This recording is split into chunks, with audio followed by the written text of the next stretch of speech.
अभी बुलूगत के मरहले तक पहुंच रहा है, उसे महसूस होता है कि मैं समझने लगा हूं, वो साफ तौर पे कहते हैं आपको पता नहीं, आपको मालूम नहीं, आप नहीं समझते, आपको नहीं समझ में आएगा। ये आम नौजवान की जबान पे रहता है। वजह क्या है? ये उसके अपने अंदर हो रही तब्दीली है। और दूसरी तरफ एक चीज और आती है, वो है जवानी के करीब जाने के साथ अंदर से जज्बात और ख्वाहिशात का तूफान उठता है। ये जज्बात और ख्वाहिशात का तूफान जो अंदर से उठता है ना, ये मिजाज में सरकशी पैदा करता है।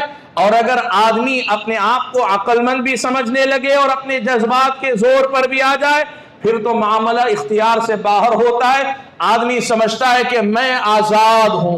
दुनिया कहती है ना, अब मैं बड़ा हो गया हूं, मेरे फैसले मैं खुद लूंगा, मेरे फैसले मैं खुद लूंगा। मेरे नौजवान भाई, आज आपको यह समझना चाहिए कि इस्लामी शरीयत आपको यह कहती है कि आप बुलूगत की दहलीज में कदम रखते हैं, आप समझते हैं माँ बाप की सरपरस्ती से मैं आजाद हो रहा हूं, मैं दूसरों के मशवरे, दूसरों की राय से आजाद हो रहा हूं। इस्लाम कहता है नहीं, असल में आपकी कैदोबंद यहां से शुरू हो रही है। कैसी कैदोबंद? वो कैदोबंद, वो पाबंदी, जो पाबंदी आपका बुरा नहीं करेगी, आपका भला करेगी। वो पाबंदी जो आपको दुनिया में नाकाम नहीं कामयाब करेगी। वो पाबंदी जो आपको आखिरत में अल्लाह के पास सुरखरू करेगी।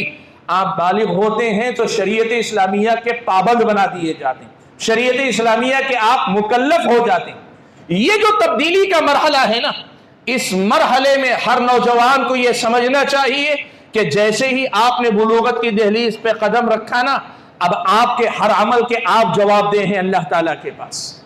आपके हर काम के बारे में अल्लाह ताला आपसे पूछने वाला है। आप ये नहीं कह सकते मेरे दोस्त ऐसे थे, आप नहीं कह सकते थे मेरे वालिदैन अनपढ़ थे, दीन नहीं जानते थे, आप ये नहीं कह सकते कि मेरा स्कूल ऐसा था, आप नहीं कह सकते कि मेरी बस्ती में ये माहौल नहीं था। नहीं, आपको अपने बारे में जवाबदेही करनी पड़ेगी।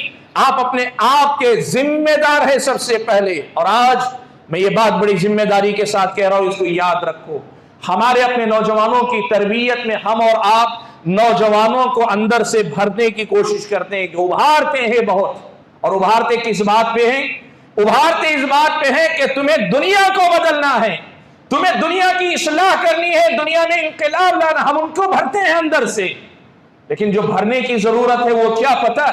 भरना ये नहीं कि तुम्हें दुनिया को बदलना, भरना यह है कि तुम्हें खुद अपने आप को बदलना, तुम्हें अपने आप को संभालना है, तुम्हें अपने आप को पहचानना है, अपनी जिम्मेदारी को पहचानना है, अपने मुकाम को पहचानना है, तुम्हें अपने बारे में सबसे ज्यादा जानना है और सबसे ज्यादा तुम्हें अपनी फिक्र करनी है। आप एक बात बताओ, इस वक्त दुनिया के अंदर तरबियत जो नौजवानों की हो रही है ना, सारे नौजवान को इस्तेमाल करना चाहते हैं दूसरे मकासद पूरे करने के लिए। दीनी मकसद भी हो सकता है, नेक और अच्छा मकसद हो सकता है, या अल्लाह ना करे गलत मकसद भी हो सकता है। सियासी पार्टियां नौजवान को इस्तेमाल करना चाहती हैं ताकि उनकी पार्टी कामयाब हो जाए। दीनी जमातें, तंजीमें नौजवान को तैयार करती ताकि जमीयत जमात की दीनी तंजीम के जो मकासद है वो पूरे हो जाए। मेरे नौजवान, तुम्हें समझना चाहिए कि तुम्हें दूसरे के लिए बाद में काम करना है, सबसे पहले अपने आप के लिए करो। तुम अपने बारे में सोचो, तुम अपने जिम्मेदार हो, तुम सबसे पहले अपने जिम्मेदार हो। अपने मन में डूब कर पाजा सुरागे जिंदगी। तू अगर मेरा नहीं बनता न बन, अपना तो बन। आपको अपना बनने की कोशिश करनी चाहिए। आपको मालूम होना चाहिए आप कौन हैं, आपकी जिंदगी का मकसद क्या है। अगर कोई आपको कहता है, जैसे आज मुझे पता है दावत और तबलीग के हवाले से ये प्रोग्राम आपके सामने रखा गया, आपको बताया गया कि आपको दावत और तबलीग का काम करना है। आप इस गलत फहमी में ना रहें कि आपको सिर्फ दावत और तबलीग का काम करना है। अल्हम्दुलिल्लाह, मुझसे पहले आपके सामने शेख सुहेल ने जब गुफ्तगू की ना, उन्होंने ये बात बड़े अच्छे अंदाज में आपके सामने रखी कि आपको सिर्फ काम नहीं करना है, दूसरों की फिक्र नहीं, उससे पहले अपनी फिक्र आपको करनी। ये बात आमतौर पर आपको सुनने को नहीं मिलेगी, देखने को नहीं मिलेगी। लोग सब ये कहते हैं कि भाई तुम्हें ऐसा बनना है ताकि कौम को बदल दो, तुम्हें ऐसा बनना है तुम्हें कौम को बदल दो। नतीजा क्या होता है मालूम आपको? मैंने जो देखा है मुशाहदा वो आपको बता दूं। कोई गैर मुस्लिम लड़का अगर किसी मुस्लिम लड़की से इश्क मोहब्बत का चक्कर चलाए, हमारे नौजवान फिक्रमंद होकर दौड़ पड़ते। कोई लड़की किसी गैर मुस्लिम के साथ भाग जाए, फिक्रमंद होते हैं। जबकि खुद उनके मामलात किसी मुस्लिम लड़की से चल रहे होंगे, गैर मुस्लिम से नहीं होंगे। हो सकता है आपके मामलात मुस्लिम लड़की से चल रहे होंगे, लेकिन आप गैर मुस्लिम लड़कों के चक्कर में पड़े हो। सवाल यह है, वो गैर मुस्लिम करे तो गलत, आप मुस्लिम लड़की के साथ करें तो सही है? ये इस्लाम है, ये आपकी तरबियत है। आपका जहन यूं बनाया जा रहा है कि आप कौमी काज के लिए काम करें। इस्लाम कहता है आप अपने लिए काम करें। आप किसी गैर की बुराई पे रोकने से पहले, कौमी लड़ाई लड़ने से पहले अपने आप पे मेहनत करो, अपने नफ्स से लड़ो। अगर आप नहीं मार सकते अपने नफ्स को, आप कोई जंग नहीं जीत सकते। निहंगो, अजदहाओ, शेरों, शेरे नर को मारा तो क्या मारा, बड़े मोजी को मारा, नफ्स अम्मारा को घर मारा। कहा शेर को आपने शिकार कर लिया, या आपने जो चीते को शिकार कर लिया, किसी दरिंदे को शिकार कर लिया, तो आपने कोई बड़ा शिकार नहीं किया। अगर आपने अपने नफ्स का शिकार किया तो आपने असल में शिकार किया। मेरे भाइयों, मैं जो बात कहना चाह रहा हूं, आप अपने नफ्स के सबसे पहले जिम्मेदार। या अय्युहल्लज़ीना आमनू अलैकुम अनफुसकुम, ईमान वालों तुम अपने नफ्सों की फिक्र करो, अपने आप की फिक्र करो।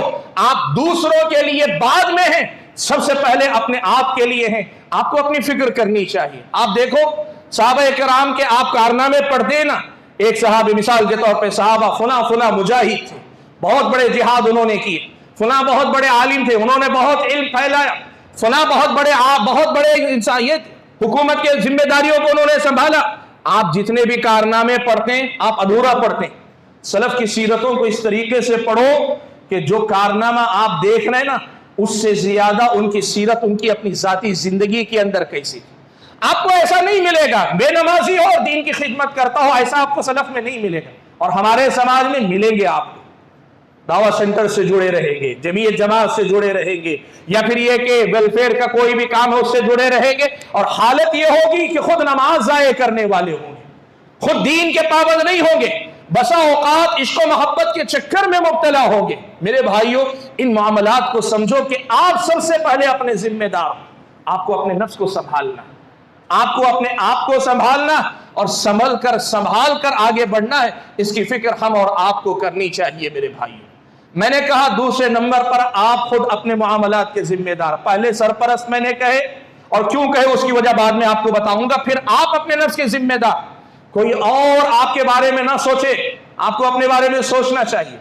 आप अगर ये देख रहे हैं कि मैं 30 साल का हो गया, बुलूगत के बाद 15 से 16 18 साल मेरे गुजर गए, लेकिन आज तक दीन उतना ही मालूम है जितना बचपन में था, कोई और सिखाए ना सिखाए, आपको फिक्र होनी चाहिए। आपका दीन है, ये आपका मसला है। आप ये देख रहे हैं आपकी इबादतों में बड़ी कोताही है, कोई और फिक्र करे ना करे, आपको अपने बारे में फिक्र करना है कि मेरी नमाजें क्यों ज़ाया हो रही। आप अगर देख रहे हैं कि ख्वाहिशात की गुलामी में आप आगे नहीं बढ़ पा रहे हैं, ख्वाहिशात से छुटकारा नहीं हासिल कर पा रहे हैं, कोई और आपको सुधारे ना सुधारे, आपको फिक्र करनी चाहिए ऐसा क्या है कि मैं अपने आप की इस्लाह नहीं कर पा रहा हूं। अपने बारे में सोच, ये दूसरी बड़ी अहम बात है। या दूसरे नंबर पे आप हैं जो जिम्मेदार हैं नौजवानों की तरबियत। तीसरे नंबर पे मैं आपके सामने बताना चाहूंगा कि उम्मत की इन नौनहालों की या इन नौजवानों की तरबियत के जिम्मेदार हम उलमाए किराम की जमात, इसलिए कि आपको अल्लाह तबारक व तआला ने वारिस नबी बनाया, आपको इल्म की दौलत अता की, और नौजवानों की तरबियत इसी इल्म के जरिए करने का आपको हुक्म दिया।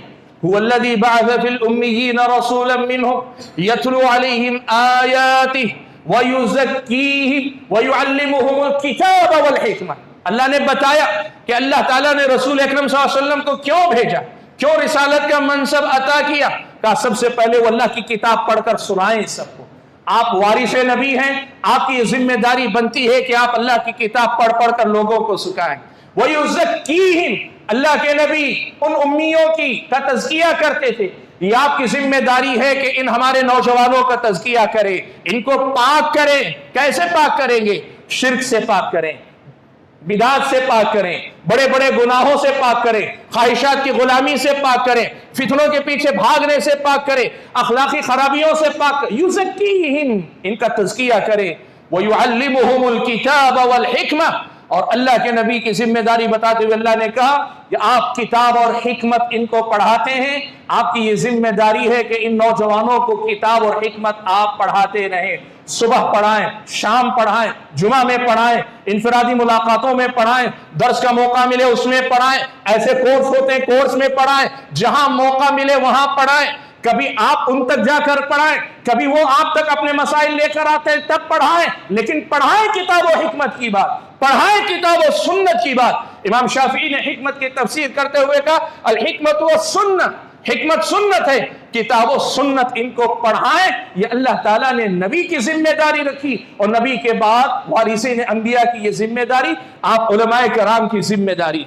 मैं बात इस इलाके में जितने उलमाए किराम, आप सबसे मैं कहना चाहता हूं, आप यकीन करें आप में से सब जो है हो सकता है तकरीर नहीं करने वाले होंगे, तकरीर आपका फन नहीं होगा, हो सकता है आप में से हर एक मिंबर पर खड़े होकर खुतबे जुमा देने का वाला नहीं होगा, इसलिए कि मसाजिद महदूद होंगी और यहां पहले से खुतबा मौजूद होंगे।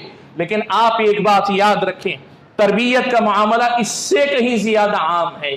आपके इल्म से सारी कौम का फायदा होना चाहिए, भला होना चाहिए। और वो कैसे होगा मैं आपको बताऊं।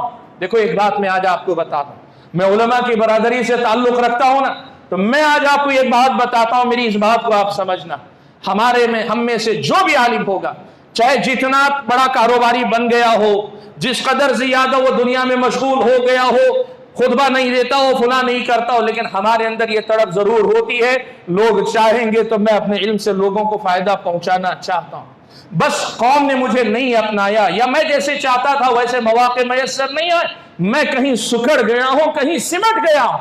आपके दरमियान अगर कोई हाफिज कुरान भी हो ना, मजबूती से पकड़ो उसको, उसे मजबूती से पकड़ो, उससे लेने की कोशिश करो। क्या ले सकते हैं? हाफिज कुरान आपको कुरान अच्छे से पढ़ना सिखा सकता है, आपको कुरान की कुछ सूरतें याद दिला सकता है। आपके अतराफ अकनाफ कोई हाफिज कुरान है, उसी के साथ लगे रहो। आपके अतराफ अकनाफ कोई आलिम दीन है जो मोटी मोटी बातें दीन की बात आ सकता है, उतनी ही बातें सही उनसे लेने की कोशिश करो। आपको वैसे ही खुश होना चाहिए जैसे राह चलते मुसाफिर को कहीं भी बस्ती कहीं भी मुकाम पे रुके मीठा ठंडा चश्मे का पानी मिले तो जिस कदर खुशी होती है ना, लोगों का मामला ये होता है चश्मा देखते हैं, प्यास लगी भी नहीं होती, नहीं चश्मे का पानी पीना इसलिए उतर कर पिया करते। ये कैफियत आपकी होनी चाहिए आपके समाज में मौजूद उलमा से फायदा उठाने के सिलसिले में। यह आपकी जिम्मेदारी बनती है कि आप इन उलमा को हाथों हाथ लें।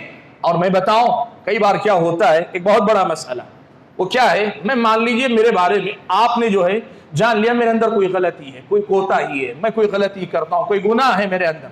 लोग क्या करते हैं पता है, होना तो मुझे चाहिए कि मैं एक आलिम की हैसियत से वाकईतन एक मिसाली किरदार, एक मिसाली नमूना अपने अंदर रखूं, वो मेरी जिम्मेदारी है, ये सही है। लेकिन मान लें कि मैं नादान हो गया, मैं कभी शिकस्त खा गया शैतान से, अपने नफ्स से हार गया, गलती कर बैठा, कोई गलती, कभी अल्लाह ना करे झूठ बोल दिया किसी साथी से, अल्लाह ना करे कहीं मैंने किसी को नाहक तकलीफ दे दी किसी को, अल्लाह ना करे कभी किसी आदमी से वादा करके वादा खिलाफी कर बैठा। नहीं होना चाहिए, इसलिए कि आलिम दीन बहरहाल अल्लाह ताला के दीन का नुमाइंदा है, उसे नुमाइंदगी करनी चाहिए। मान ले अगर मैंने किया, हमारे समाज का मसला यह है, एक गलती पर पूरे आदमी पे हम निशान खींच देते हैं कि नहीं अब ये रिजेक्टेड है, नहीं ऐसा मत करो मेरे भाई। हम आपके दरमियान से आते हैं, जब आपसे गलतियां हो सकती हैं तो क्या हमसे नहीं हो सकती? शैतान सिर्फ आपके पीछे लगा, मेरे पीछे नहीं है। शैतान सिर्फ आपके साथ है, मेरे साथ नहीं।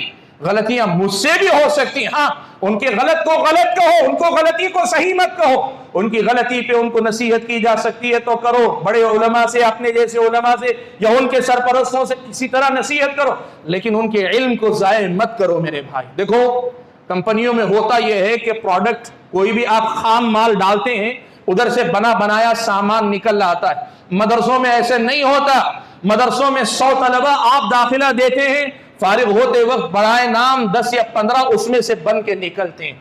वो 15 जो कौम का मिल्लत का सरमाया लगाकर और कई लोगों की जिंदगियां लगकर जो बनकर आता है, आप उनकी एक दो गलतियों की वजह से उन्हें ऐसे जाये करेंगे तो फिर बताओ हमसे ज्यादा नादान कौन हो सकता है।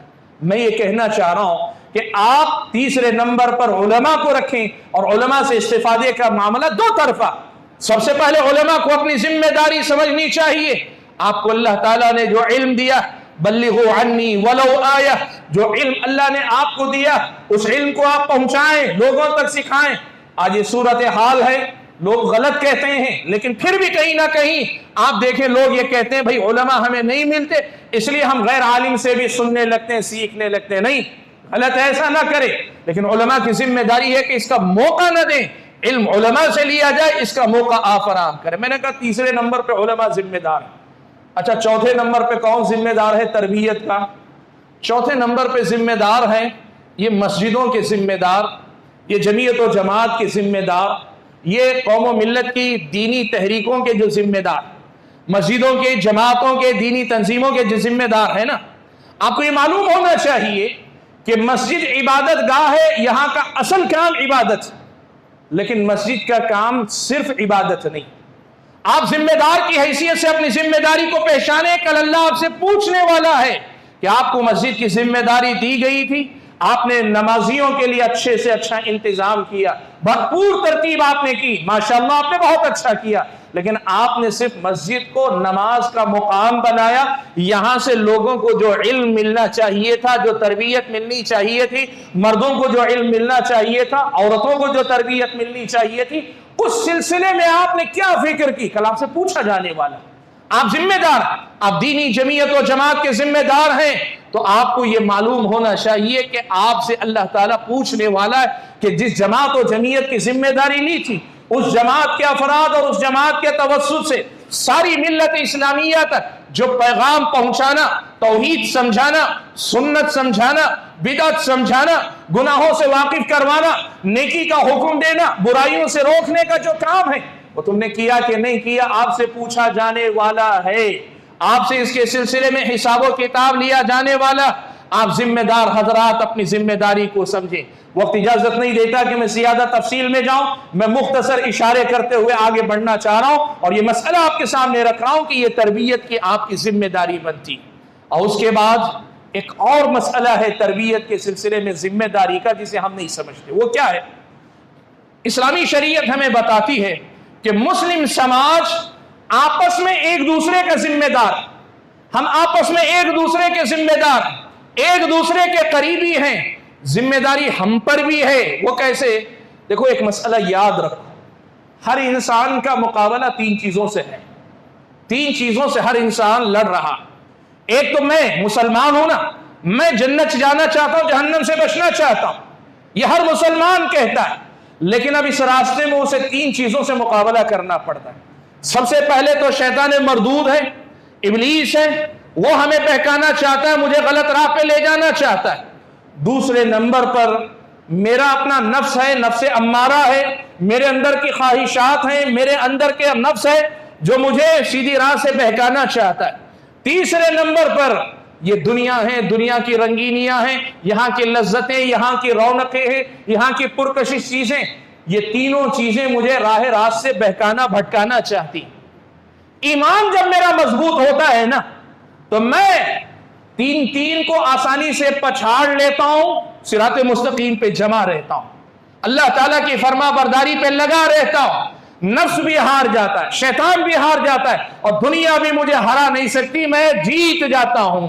यह होता है, हर मोमिन की जिंदगी में होता है। लेकिन वहीं यह भी एक हकीकत है कि बसा औकात ऐसा भी मामला होता है कि मैं कभी नफ्स के मुकाबले में कमजोर पड़ जाता हूं, मैं कभी अपने शैतान के मुकाबले में कमजोर पड़ जाता हूं, और मैं कभी दुनिया और दुनिया की रंगीनियों के मुकाबले में कमजोर पड़ जाता हूं। जब मेरा ईमान कमजोर होने लगे, जब मैं कमजोर पड़ने लगूं, तब मुझे आप जैसे मोमिन की, आप जैसे मुसलमान के सहारे की जरूरत होती है। मेरी ईमानी कमजोरी को आप अपनी ईमानी ताकत से सपोर्ट करेंगे, आप मुझे चार्ज करेंगे। यूं समझिए मेरी बैटरी डाउन हुई है, आप मुझे फिर से रिचार्ज करेंगे। आपकी मदद से मैं फिर से उतना ही ताकतवर होकर इन दुनिया के सारे फितनों को मैं हरा सकता हूं। यही बात अल्लाह ने बयान फरमाई, कहा वल मुमिनून वल मुमिनातु बअदुहुम औलियाउ बअद। मोमिन मर्द, मोमिन औरतें आपस में एक दूसरे के वली हैं, एक दूसरे के करीबी हैं, एक दूसरे के नजदीकी हैं, एक दूसरे के खैरख्वाह हैं। यअमुरूना बिल मारूफ व यनहौना अनिल मुनकर, ये आपस में एक दूसरे को नेकी का हुक्म देते हैं और बुराइयों से रोकते हैं। वो युकीमूनस्सलाह, नमाज कायम करते हैं, ज़कात अदा करते हैं और अल्लाह उसके रसूल की इताअत करते हैं, उलाइका सयरहमुहुमुल्लाह, ऐसे ही लोगों पे अल्लाह ताला की रहमत नाजिल होती है। ये मसला आज हमारे समाज में खत्म होता जा रहा है। देखो, हमारे और आपके समाज में हमारे जहनों को जो बिगाड़ा गया, उसका नतीजा ये है कि हमने समझा सुधरा तो मैं सुधरूंगा, बिगड़ा तो मैं बिगड़ूंगा। मेरे सुधरने से तुम्हें फर्क नहीं पड़ना चाहिए, मेरे बिगड़ने से तुम्हें फर्क नहीं पड़ना चाहिए। इस्लाम आपको कहता है कि यह तरीका नहीं, मैं बिगड़ रहा हूं तो आपको फर्क पड़ना चाहिए कि आप मेरे भाई हैं, और अगर मैं सुधर रहा हूं आपको खुशी भी होना चाहिए और आपको भी मेरे साथ चलना चाहिए, ताकि आप मेरे साथ सुधर जाए, मैं आपके साथ सुधर जाऊं। हम दोनों एक दूसरे के मुआविन और मददगार बनकर नेकी के राह पे आगे बढ़ते चले जाएं। ये हमारी जिम्मेदारी, समाज की भी एक जिम्मेदारी बनती है। आज आप देखो कितने ऐसे लोग हैं जिनके अंदर बुराइयां और समाज को कोई परवाह नहीं। शराबी है, जानी है, चोर है, सूदखोर है, या फिर ये कि झूठ बोलता है, लोगों का माल हड़प लेता है, लोगों के साथ जियादती करता है, लोगों के साथ जुल्म करता है, सबको पता है, लेकिन किसी को फर्क नहीं पड़ता। न जालिम को रोकते न मजलूम की मदद करते, न जालिम को रोकते हैं न मजलूम के साथ खड़े होते हैं। इस्लाम कहता है आप जिम्मेदार हैं, आपसे पूछा जाएगा। अगर आपके अंदर इस्तिताअत थी, मन रआ मिनकुम मुनकरा फलयुगय्यिरहु बियदिही फ़इल्लम यस्तति' फ़बिलिसानिही वइल्लम यस्तति' फ़बिक़ल्बिही वज़ालिका अज़अफ़ुल ईमान। अगर तुम में से कोई आदमी कोई बुराई देखता है तो क्या करे? हाथ से रोके, नहीं हो सकता जबान से रोके, नहीं हो सकता तो कम से कम अपने दिल से उसे बुरा जानकर उसे बदलने की कोशिश करे। ये कम से कम दर्जा है ईमान का। ये हमारे और आपकी समाजी जिम्मेदारी है जो इस्लामी शरीयत हम और आपको बताती है। भाइयों, मेरा अपना उन्वान मैंने जैसे शुरू में आपके सामने कहा ना कि नौजवानों की तरबियत और हमारी जिम्मेदारियां, तो मैं अभी तक सिर्फ आपको यही बता सका हूं कि किसकी जिम्मेदारी क्या बनती, किसकी जिम्मेदारी क्या बनती। लेकिन अभी तरबियत के हवाले से बहुत सारी बातें बाकी हैं, लेकिन थोड़ा सा वक्त मेरे पास है, उस वक्त में मैं अपनी बात को समेटने की कोशिश करता हूं। मेरे भाइयों, तरबियत की जब हम बात करते हैं ना, अब तरबियत में किन बातों का हमें ख्याल रखना चाहिए, तरबियत कैसे होनी चाहिए, इस हवाले से 4-6 बातें आपके सामने मुख्तसर करके रख लेता हूं। सबसे पहली बात, ये बात याद रखो, हम नौजवानों की तरबियत और इस्लाह की जो बात करते हैं ना, हमसे एक बहुत बड़ी बुनियादी गलती इस सिलसिले में होती। वो गलती क्या है? वो गलती ये होती है कि हम बचपन से लड़कपन से जवानी तक बच्चों को बिगड़ने देते हैं, और फिर उसके बाद जैसे ही वो जवान होते हैं हम उनको सुधारना चाहते हैं। ये हमारी और आपकी बहुत बड़ी सच्चाई। बचपन से लड़कपन से जवानी के मरहले तक पहुंचने तक इन बच्चों की हम तरबियत नहीं करते, जैसी करनी चाहिए वैसी नहीं करते, और जैसे ही बच्चा जवान होता है हम कहते हैं नौजवान को सुधरना चाहिए। मेरे भाइयों, एक बात समझो, ये बात कुरान और सुन्नत से ये बात साफ तौर पे बताई गई कि हर बच्चा जो पैदा होता है ना, वो फितरत इस्लाम पर पैदा होता है, यानी हर बच्चा सही पैदा होता है, वो ऐन मुसलमान होता है, वो पूरा मुसलमान होता है, फितरत इस्लाम पर पैदा होता है। किसका बच्चा? किसी आलिम का बच्चा ही नहीं, वो आलिम का बच्चा हो, किसी नेक इबादत गुजार आदमी का बच्चा हो, वो किसी गुनहगार का बच्चा हो, हत्ता कि मैं आपको बताऊं, वो बच्चा चाहे किसी जानी का बच्चा हो, या मान ले किसी शराबी का बच्चा हो, या मान ले किसी सूदखोर का बच्चा हो, असल ये कि बच्चा जब पैदा होता है तो इस्लाम आपको बताता है कुल्लु मौलूदिन यूलदु अलल फित्रा, फितरत इस्लाम पे अल्लाह ताला पैदा करता है। और फिर उसके बाद अल्लाह के नबी ने फरमाया फ़अबवाहु युहव्विदानिही औ युनस्सिरानिही औ युमज्जिसानिही, फिर उसके वालिदैन होते हैं। और अहले इल्म ने लिखा कि वालिदैन इसलिए कहा गया कि बच्चे पे सबसे ज्यादा बचपन में असर वालिदैन का होता, वरना बच्चे, उसका माहौल, उसके आसपास के लोग युहव्विदानी, उसे यहूदी बना देते हैं, युनस्सिरानी, उसे ईसाई बना देते हैं, युमज्जिसानी, उसे मजूसी बना देते हैं। याद रखो मेरे भाई, बच्चा जो पैदा होता है ना, ये बच्चा असल में सही होता है। आपको नौजवान को सुधारने की फिक्र करने से पहले बच्चे को बिगड़ने से बचाने की फिक्र करनी चाहिए। असल ये बहुत बड़ी गलती है तरबियत के बाब में कि हम बच्चे को कभी लाड़ में, कभी प्यार में, कभी जो है उसकी अपनी नाज़बरदारी में, और कभी गफलत की वजह से, लापरवाही की वजह से, और कभी ये सोच करके अभी बच्चा है पहले बिगड़ने देते हैं। उसके बाद फिर सुधारना चाहते हैं। आपको बताओ, खुद उस बच्चे के लिए यह बड़ा मुश्किल मसला, वो फितरत इस्लाम पे है, सही रास्ते पे, उसी सीधे रास्ते पे चला दीजिए, वो चलता चला जाएगा। लेकिन आप पहले उसे गलत रास्ते पे चलने देते हैं और फिर उसे कहते वापस पलट कर आओ, बेचारे को दोहरी मेहनत करनी पड़ती। आसान नहीं खुद उसके लिए भी, उस नौजवान के लिए भी यह मसला आसान नहीं। अपने बच्चों को संभालो, अपने लड़कों लड़कियों को उनको बचपन में लड़कपन में संभालो, और लड़कपन में अगर तरबियत हुई ना, बड़े एडवांटेजेस हैं, बड़े फायदे हैं उसके। सबसे पहला फायदा क्या है आपको मालूम है? बच्चा असल में सही ट्रैक पर है, आपको सही ट्रैक पे लाने की जरूरत नहीं, सही रास्ते पे लाने की जरूरत नहीं, वो सही रास्ते पर है, उसी रास्ते पे आपको उसे आगे ले जाना है। एक आदमी गलत रास्ते पे हो तो उसे वहां से हटा के सही रास्ते पे लगाना ये बहुत मुश्किल होता है। अरबी जबान में इसको कहते हैं, एक होता है तखलिया और एक होता है तहलिया। तखलिया कहते हैं बच्चे को पहले जो भरा हुआ है ना, गलत चीजें जो भर गई उससे खाली करो, निकालो बाहर, और फिर उसके बाद अच्छी चीजें उसके अंदर भरो। जब आप नौजवान की इस्लाह करने जाएंगे आपको दोहरा काम करना पड़ेगा। पहले उसके अंदर पैदा हुए खलल को निकालना, वो खुद अपने आप में आपके लिए मुश्किल है, नौजवान के लिए मुश्किल है। लत लग गई, आदत पड़ गई, उसको जो तबीयत उसी तरफ माइल हो गई, अब उधर से खींच के लाना, काट के लाना बहुत मुश्किल है। अब आपको पहले तखलिया खाली करना पड़ेगा अंदर से, और फिर उसके बाद अच्छी चीजें उसके अंदर भरनी पड़ेंगी। दोहरा काम है, मुश्किल काम। और दूसरी बात याद रखो मेरे भाइयों, दुनिया के अंदर एक जाबिता हमेशा याद रखो, इंसान सबसे पहले जिस चीज से मानूस होता है ना, वो सबसे ज्यादा उसे अजीज होती है। वो वालिदैन से सबसे पहले मानूस होता है, वालिदैन से सबसे ज्यादा मोहब्बत करता है। पहला घर जिसमें रहता है उस घर की मोहब्बत सबसे ज्यादा उसके अंदर होती है। हत्ता कि पहली सवारी आदमी इस्तेमाल करता है वो सबसे ज्यादा उसे पसंद होती। यही बात तरबियत के बाब में भी है, याद रखो। ईमान, अखलाक, अकीदा, आदत व अतवार जो पहले सीखता है ना, इंसान उसी से मानूस होता है।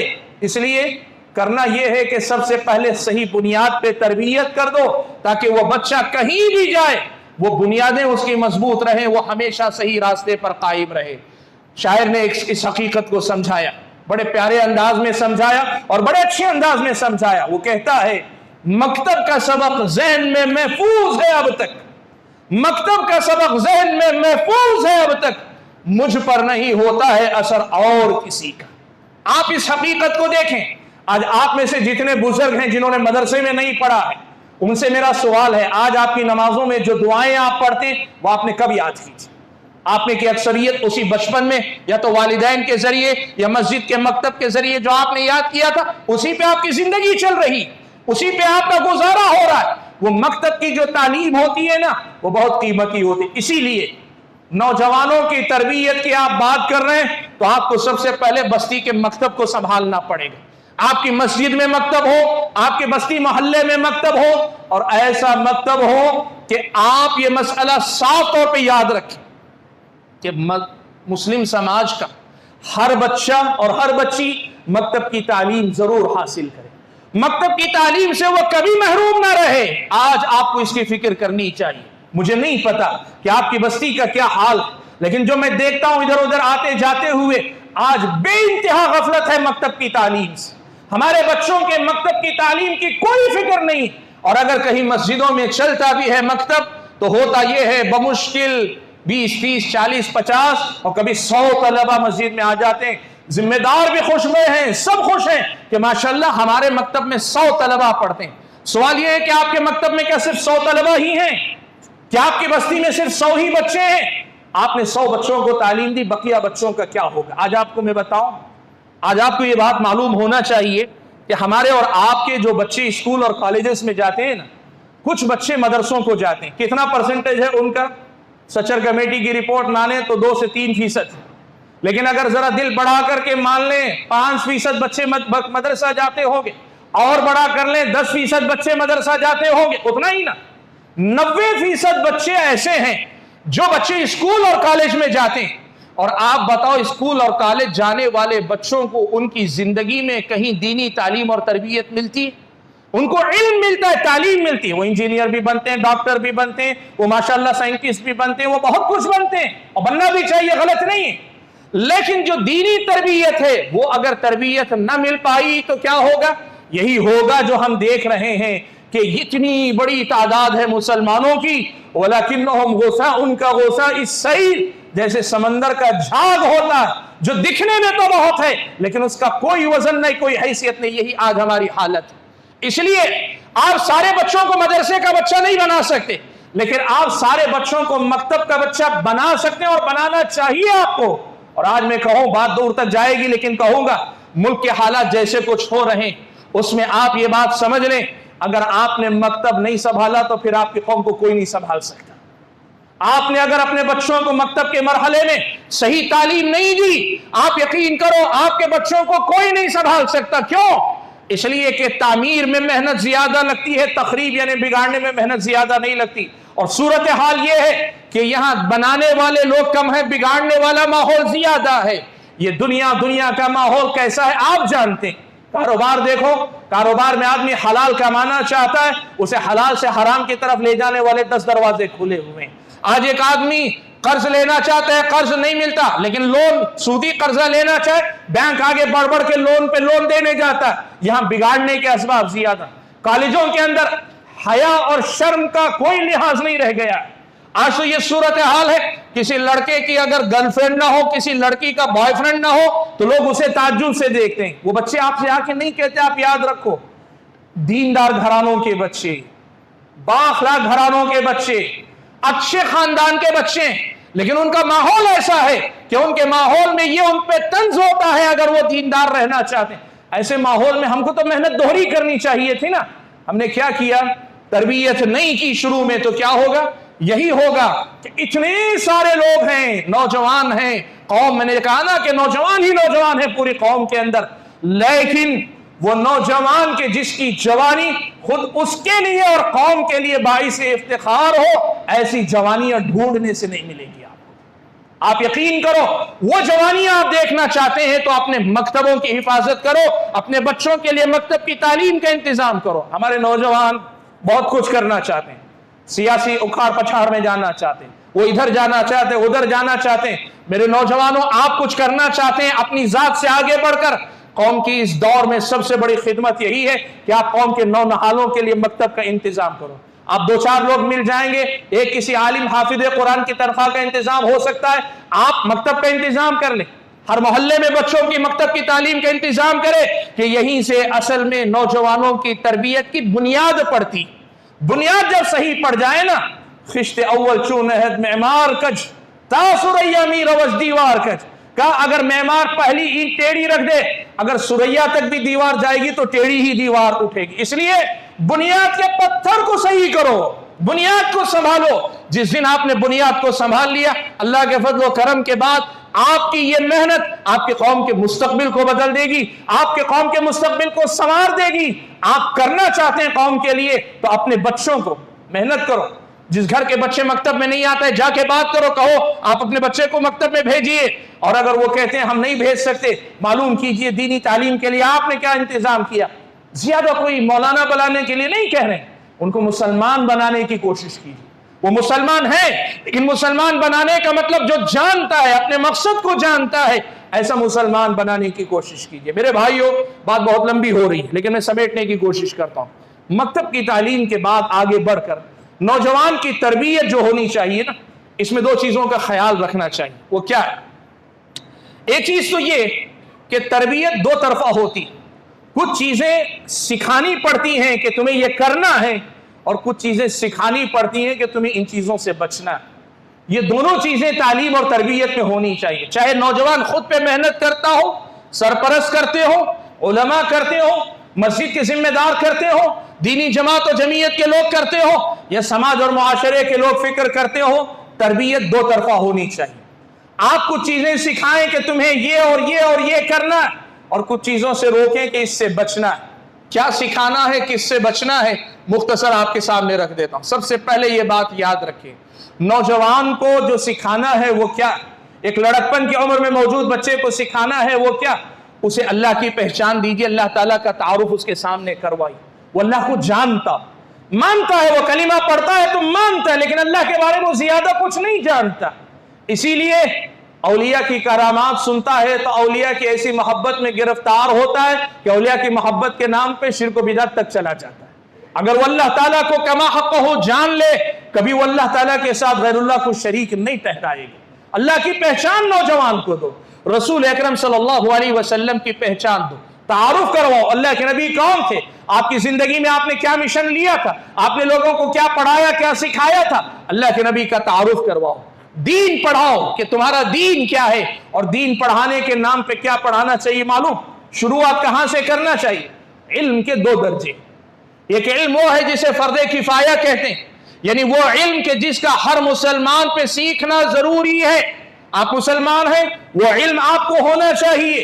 वो इल्म क्या है, अल्लाह रसूल, दीन की मारिफत, और दीन की मारिफत में खास तौर पर आपके जो फराइज और वाजिबात, रोज़मर्रा के जो मामलात हैं, वो आपको मालूम होने चाहिए। आपको मिसाल के तौर पर मालूम होना चाहिए कि इस्तिंजा को जाने का तरीका क्या है, इस्तिंजा को जाने का तरीका क्या है, आपको मालूम होना चाहिए।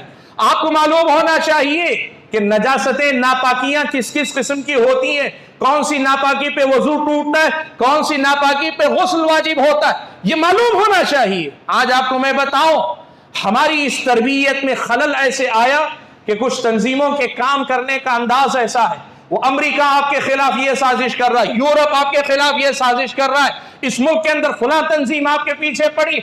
ये बातें ऐसे लोगों को पढ़ाई कि नौजवान वो सब कुछ पढ़ गया लेकिन अपने बारे में कुछ नहीं पढ़ सके।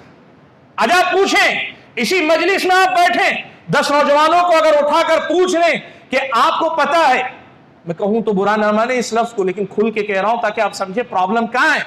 मैं अगर पूछूं आदमी की शर्मगाह से निकलने वाली जो चीजें होती हैं वो क्या क्या होती हैं, कैसे फर्क किया जाएगा, और कौन सी चीज निकलने पे क्या हुक्म लागू होगा, 10 नौजवान एक जवाब आपको दे ही नहीं सकते। ये मेरा चैलेंज है आपको। क्यों नहीं दे सकते? तरबियत हमने की ही नहीं उन नौजवानों की वजह से। जब हमने वैसी तरबियत की ही नहीं है तो कहां से होगा। हमारे अपने इलाके का एक वाकया मैं आपको बताऊं, माएं बहनें हैं तो मैं आपको बताना चाहूंगा। मुझे बताया गया कि एक खवातीन के अंदर एक रिवाज है, हमारे अपने इलाके में से बास करियों के अंदर, करियों के बारे में चीज पता चली कि कुछ खवातीन जो है वो मुसलसल कई दिन तक नमाज नहीं पढ़ती। क्यों नहीं पढ़ती? आपको मालूम है, एक तो औरतों की माहाना मजबूरी का मसला होता है जिसमें उन पर नमाज नहीं, ये उसकी बात नहीं हो रही। ये एक और मसला, वो मसला क्या है?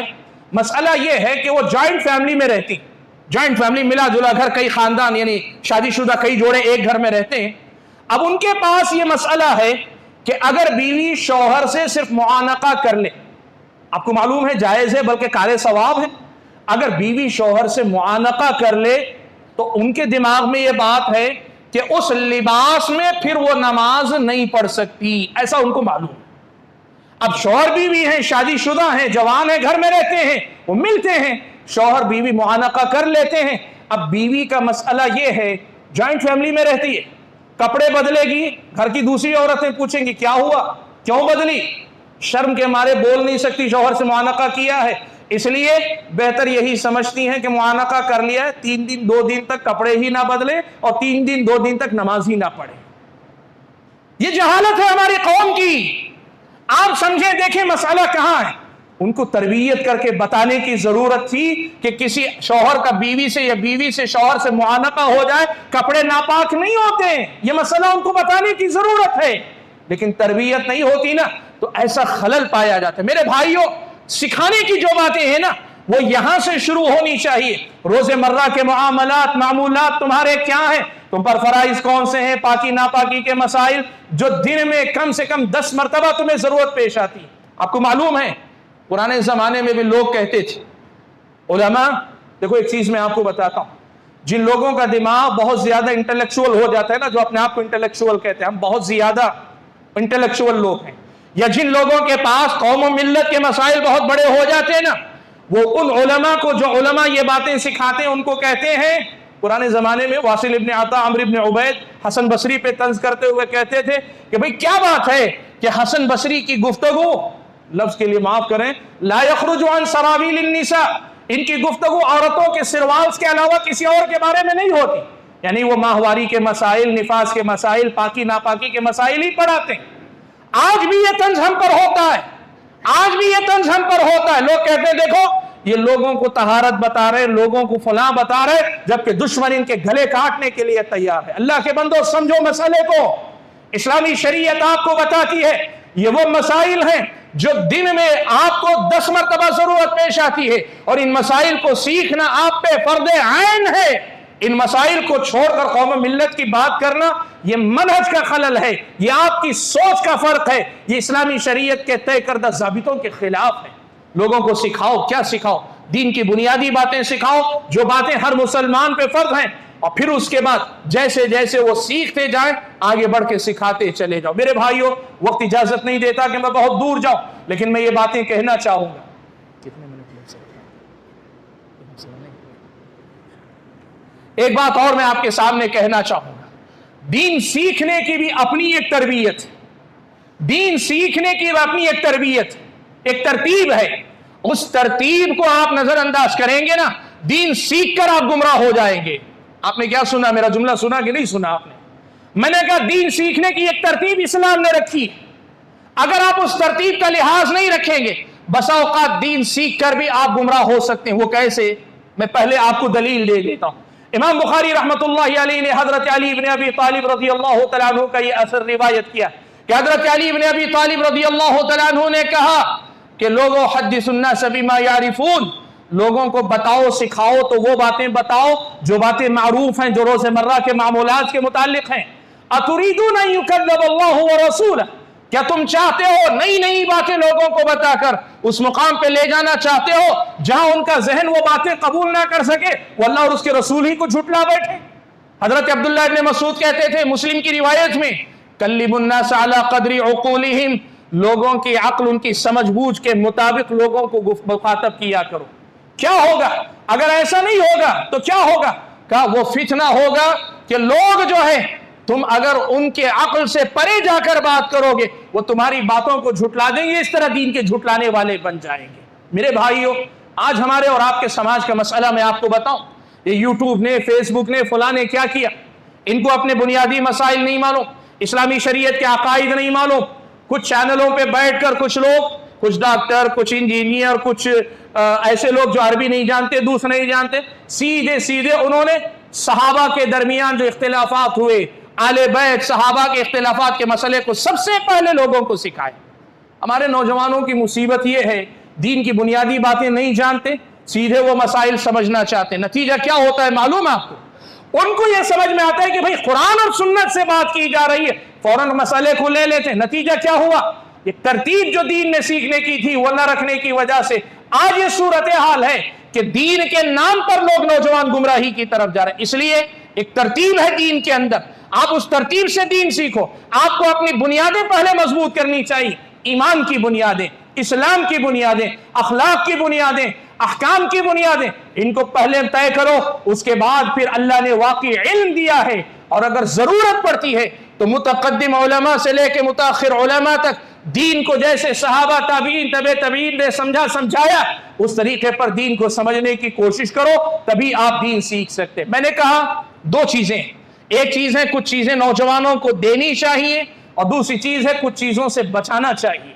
बचाना किससे? अल्लामा इब्न क़य्यिम ने लिखा है, दो किस्म की चीजें हैं जो इंसान को राह रास्त से भटकाती। एक हैं शहवात और दूसरे हैं शुबहात। नौजवान को ही नहीं, हर इंसान को बहकाने वाली जो चीज है, शैतान जो बहकाता है, दो रास्तों से बहकाता है। एक है ख्वाहिशात के रास्ते से बहकाता है, और दूसरे शुबहात के रास्ते से बहकाता है, फितनों के रास्ते से बहकाता है। भाइयों, अगर फितनों से बचना है, शुबहात से बचना है, क्या करना पड़ेगा आपको? नौजवानों को फितनों से बचाना है तो फितनों से बचाव का रास्ता है सही इल्म। सही इल्म देने की कोशिश करें। लोगों को फितनों से आप बचाना चाहते हैं, सही इल्म लोगों को सबसे पहले दें। आप अगर फितनों से बचना चाहते हैं नौजवान की हैसियत से, आप इल्म हासिल करें। इल्म फितनों से बचाव का जरिया है, इल्म आपको बसीरत देता है। अल्लाह ताला ने फरमाया, या अय्युहल्लज़ीना आमनू इन तत्तकुल्लाह यजअल लकुम फुरकाना। अल्लाह ताला निगाह बसीरत अता करता है, सही इल्म से आपके अंदर बसीरत आती।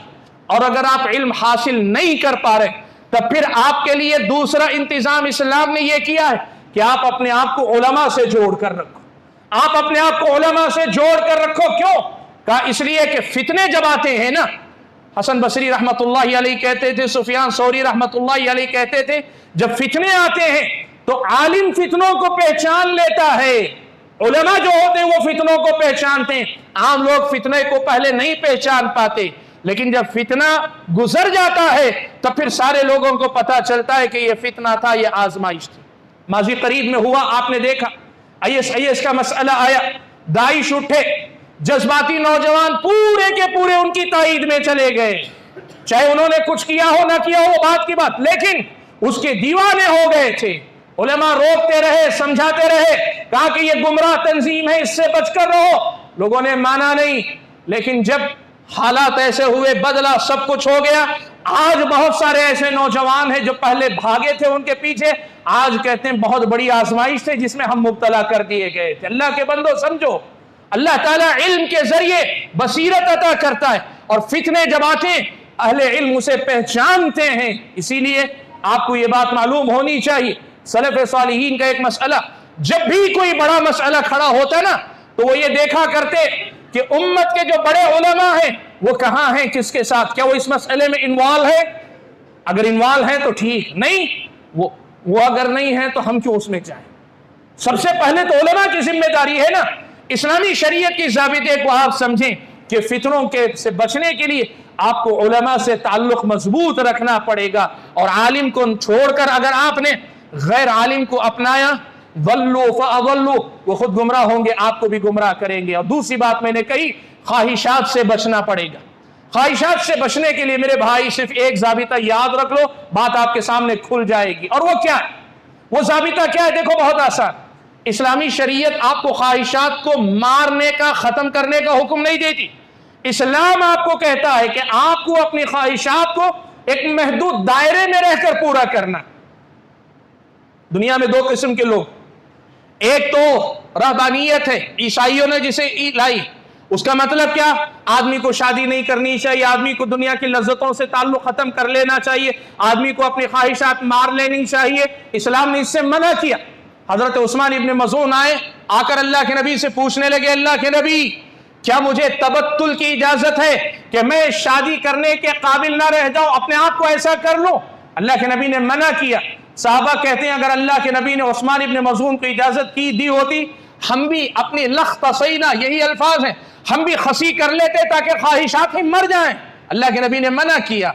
और दूसरी तरफ दुनिया का दूसरा तबका ख्वाहिशात के सिलसिले में वो है जो ख्वाहिशात का गुलाम है, जो कहता है कि तुम्हारी ख्वाहिशात ही तुम्हारी जिंदगी है, और जिंदगी बेमजा है अगर तुमने ख्वाहिशात को नहीं पसंद किया, नहीं अपनाया।